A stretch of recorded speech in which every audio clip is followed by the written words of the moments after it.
kuivõrd siin inimesi, kes sellest konkreetsest GEM-uuringust räägivad, on rohkem kui üks, siis mina sellest peaaegu üldse ei räägiks. Ma räägiksin hoopis sellest, kuidas see GEM-uuring sobitub Euroopa tegevuskavaga ettevõtlus 2020 ja etteruttavalt võin öelda, et ta sobitub imehästi. Nimelt see tegevuskava siis püüab luua vundamenti sellele, kuidas Euroopas tagada majanduskasv ja konkurentsivõime, mis siis ühtlasi lahendaks neid ühiskondlikke probleeme, mis Euroopal on. Kandev mõte on selles, et Euroopas tuleb taastada majanduskasv ja suurendada tööhõivet ja selleks Euroopa vajab rohkem ettevõtjaid. Uued ettevõtjad, eriti väikese ja keskmise suurusega ettevõtjad on kõige suurem töökohtade loomise allikas. Paraku oma tegevusena ettevõtlust näevad Euroopas inimesed keskmiselt vähem, kui seda nad näevad näiteks Ameerikas ja Hiinas. Et Ameerikas nähakse ettevõtlusena oma tegevust 51% juhtudes, samas kui Hiinas on see protsent lausa 56%. Negatiivne sõnum on see, et Euroopas on see number langemas. Viimase 4 aasta jooksul on see protsent kukkunud 45-lt 37-le ja eelmise aasta jooksul siis küsitletud liikmesriikides 27 liikmesriigist 23-s on see protsent kukkunud, kes ettevõtlust oma tegevusena näevad. Ehk siis sõnum on see, et tuleb sellega midagi ette võtta. Mis siis on need takistavad tegurid?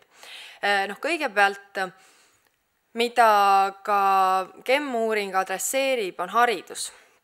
See ei anna ettevõtlusalase karjääri jaoks õiget alust. Teiseks, keeruline on ligi saada finantseerimisele ja väga oluline faktor, tuntakse hirmu ebaõnnestumise ees. Eelmise aasta augustis kirjutas Economist ka võrreldes siis Ameerikaga Euroopa konkurentsivõimet takistavatest teguritest ja just sellest, et kuidas me suhtume pankrottidesse Euroopas ja Eestis, ma arvan, on see väga suur probleem samuti, et ma liigun selle juurde hiljem. Aga hariduse poole pealt siis konkreetselt. Ka Euroopas nähakse seda, et praktikutel on ettevõtlusõppes oluline roll. Uuringutest nimelt selgub, et 15–20% nendest õpilastest, kes kooli ajal osalevad õpilasfirmade töös, asutavad hiljem oma ettevõtte. See on 3–5 korda rohkem kui ühiskonnas tervikuna. Ehk siis olenemata isegi sellest, kas nad asutavad need ettevõtted või mitte, need ettevõtjad või need õpilased on loovamad, altimad meeskonnatööks. Seetõttu on kindlasti kohane haridust elavdada just praktiliste kogemuslike õppemudelite kaudu ja reaalselt siis tegutsevate ettevõtjate kogemuste abil ergutada. Kõrgharidusest räägitakse samuti. Kõrghariduse roll ei piirdu ainult teadmiste andmisega, vaid tal on väga suur roll selles, et viia majandus just sellesse innovatsioonipõhisesse majandusse, mida ka see GEM-uuring adresseerib, et me oleme nagu poolel teel sinnapoole liikumas. Ülikoolid peavad muutuma ettevõtlikumaks ja püüdma oma teadmisi ja leiutisi ka ettevõtjatega vahendada ja kõige selle jaoks on väga positiivsed kõikvõimalikud klastrid, mis mingit valdkonda siis koondavad. Ja see kõik on vajalik siis selleks, et leida võimalust suurendada nende teadmusmahukate töökohtade arvu, mis siis kõrgemat lisandväärtust toodavad. Sest kui Eesti majandust vaadata, see siiani on olnud üsna allhankepõhine, aga kui me sinna innovatsioonipõhisesse majandusse liigume, siis on väga suur tähtsus selles, et need intellektuaalsed omandiõigused just nende leiutiste ja muude innovaatiliste lahenduste osas oleksid ka meie inimeste käes. Ma vaatan, mul aeg saab otsa, mul on siin igasuguseid positiivseid näiteid veel, aga olgu. Nagu ka sellest uuringust selgus, siis Eestis on üldiselt alustavaid või ettevõtlusega alustavaid inimesi suhteliselt arvestataval määral, aga küsimus on ka selles, et kuidas aidata neil jõuda nii-öelda järgmisele tasemele, et nad looksid rohkem töökohti ja nad seda poodi nii-öelda kinni ei paneks. Ja sellega Euroopas samuti tegeletakse. Väga oluline on siin Eesti seisukohalt pääseda välja nii-öelda sellest Andrese Pearu sündroomist, et mina sinuga koostööd ei tee ja sina tee oma asja ja mina teen oma asja. Et jällegi väga palju rõhutatakse seda klastrite ja ettevõtjate ühenduse ja koostöö mõtteid.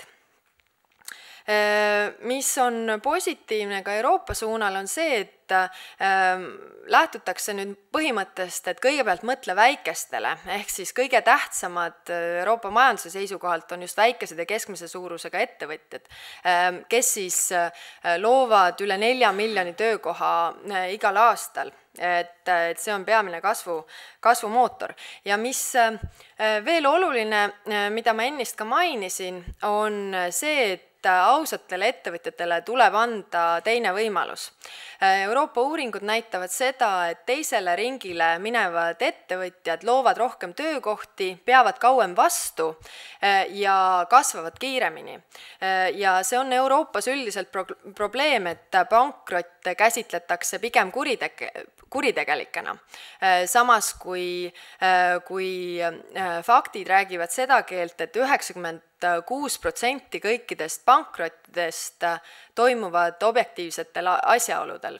Ehk siis, kui see ausatele ettevõtjatele võimaldatakse teisele ringile minna ilma siis üldise halvaks panuta, siis kindlasti on sellel kogu majandusel sellest võita.